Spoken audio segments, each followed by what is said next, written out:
Well, I believe that the Met needs to be reformed. So money should be going to reforming the police, reforming the way in which they recruit and train police officers, because, of course, there's a lot of issues around racism and the way they handle communities. I think also that the money should be going towards finding solutions, right? We're seeing that the phone crime, which is what the money is being aimed at, is an international demand for phones, right? So we need to be aware of the fact that it's not necessarily children waking up thinking we're going to steal phones. They're being exposed to gangs and to grooming, right? So we need to make sure that money is going towards potentially community centres, youth centres, taking children off the streets so they're not exposed to these international criminal gangs that are drawing them into phone theft, right? Okay. The police need to be engaging with police, in international police, to get to the root cause of why there is this demand for stolen phones. On knife crime, which still remains a big issue in London. True, but I think also there's lots of underreported crime due to the lack of faith that people have in police, specifically with around violence against women and girls and rape, sexual abuse, right? So this is not being handled, it's not even being reported. So money should be going towards challenging that, making sure the police are, you know, tracking down these people and punishing them, because that's not happening, right? So it's not just knife crime and murder, it's other crimes as well that are not being treated and handled by the police as they should be. Yeah, and Danny, shoplifting, for example, that is up, surging by 54% since 2023. I don't know if any of this money is going to go towards that, but clearly it's an issue that affects so many small businesses and larger businesses in London. Do you think the Mayor is focusing enough on that, and the Met?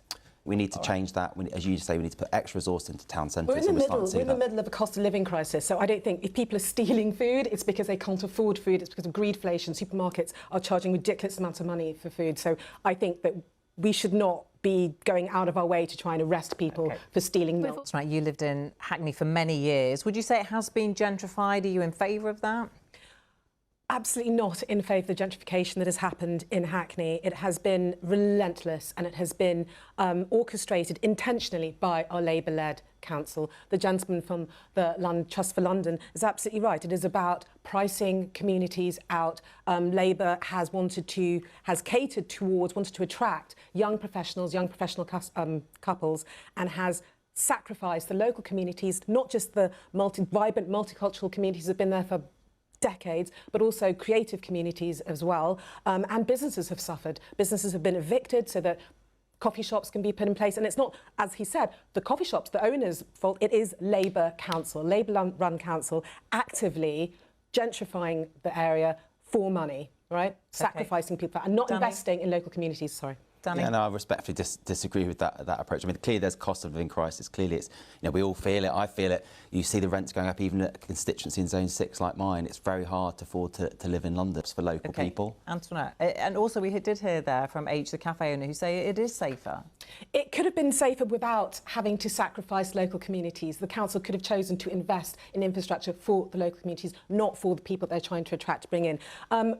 We've had a lot of school closures in Hackney. There aren't enough children left in Hackney because Hackney Council has courted young professionals and young professional couples. This lady herself just said she can't afford the facilities. They're not aimed at people with children. People have to move out of Hackney. So that is this idea that schools are getting better. Schools are being closed down.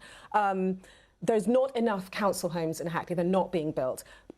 Council estates have been torn down. Hackney have told us that they are building 1,000 council homes. Well, I'd like to see that happen because as things stand, it's predominantly private residential properties that are unaffordable that are being built. And actually, what we need in Hackney, what we definitely need is for all new residential developments to be council developments, right? We have too many private rents. So how do you do that? How do you fund that?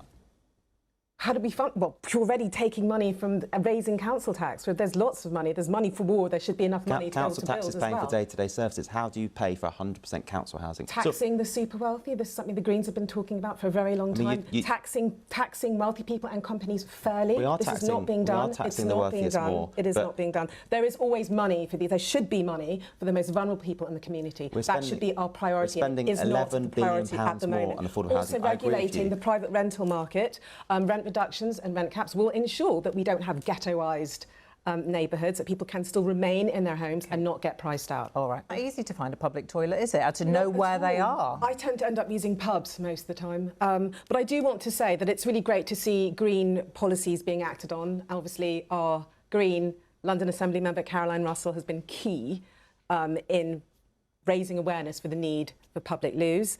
and she was the person that proposed the motion to make public loos a statutory duty for local authorities. I just hope that these new fancy loos will be as well built as the Victorian ones. Maybe reclaiming some of those Victorian loos back into their original purpose would be quite nice.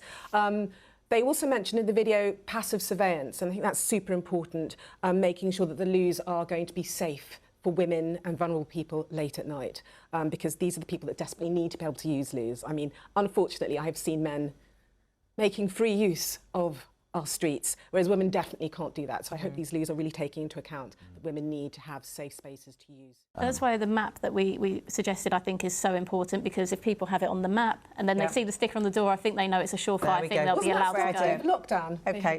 The map for loos. We've got to leave it there, I'm afraid. Thank you all very much. That's all we've got time for this week. Thanks to all of our guests. We'll be back same time next week.